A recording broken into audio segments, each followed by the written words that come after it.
Let's see how to instantiate a random object in Unity. Before moving on to the code, let's try to visualize what we are going to do. Suppose you have a box, a container where you can store objects of some kind. In our case, as we are going to instantiate Unity's prefabs, we need that the box can store GameObjects. And the box can store as many objects as you want. In my case, I'm gonna store 3 objects: a sphere, a cylinder, and a cube. So we have this box that contains the objects we want to place in the scene, and we can access it at any time and use the objects. So we can make the random object appear anytime we want. In my case, it's gonna be at the beginning of the game, for example in the start function. So in that moment, what we are gonna do is go to this box and select a random object.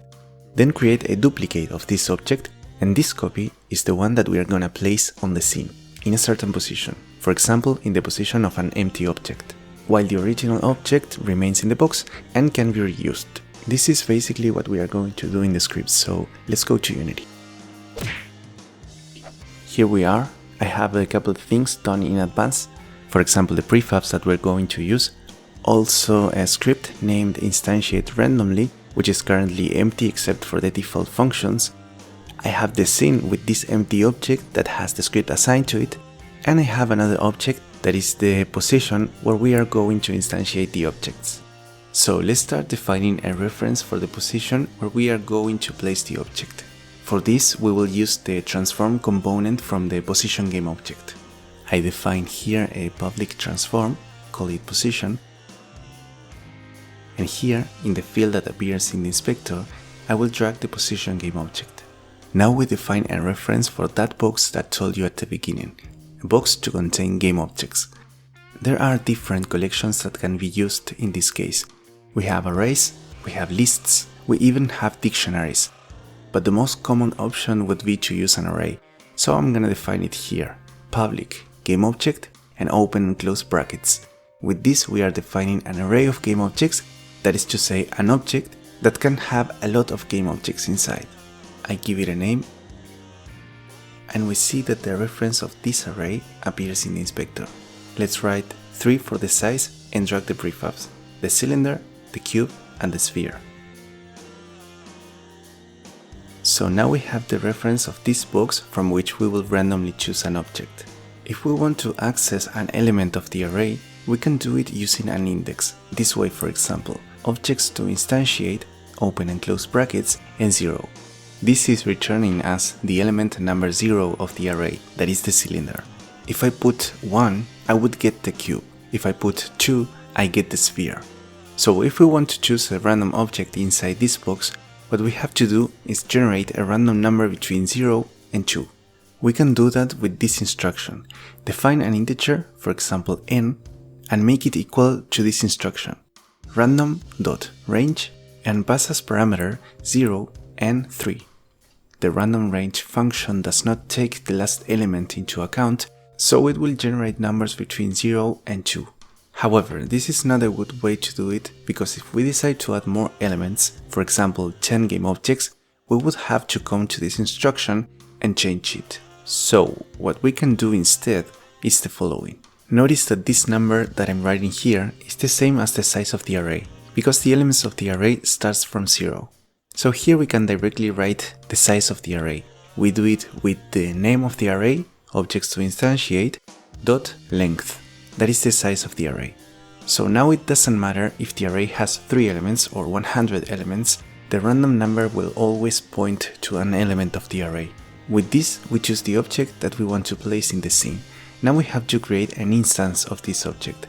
For that, I'm going to define a GameObject variable, and I'm gonna make it equal to the instantiate method. This function here, as we see, 1 out of 10, this means that it has 10 overloads. And it means that the function can be executed in 10 different ways by passing different parameters, and each overload will make usually the same thing but in a different way. In our case, we are going to use the 4th overload, this one.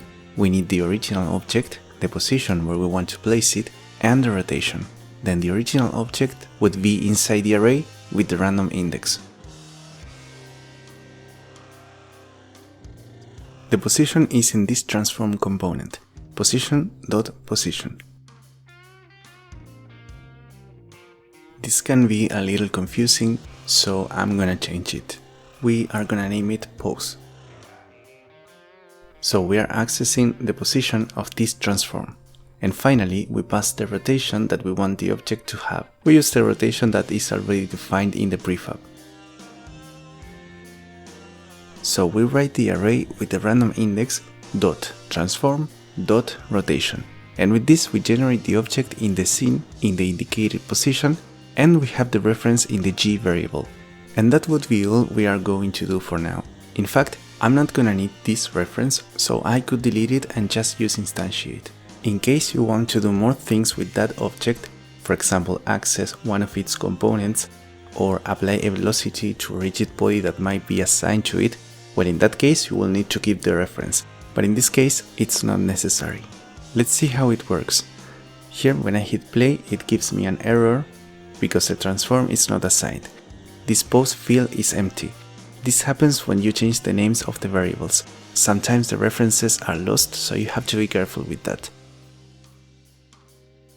I reassign the position and enter the play mode again.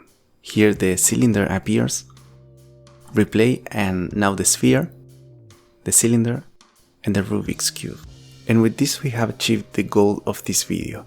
To finish, what I would like to do is to clean this up a little bit so that it can be reused at any time. I'm going to define a function, private void instantiate object, and these instructions I'm gonna cut them and place them here inside the function. Then here in the start method I will execute that function, instantiate object.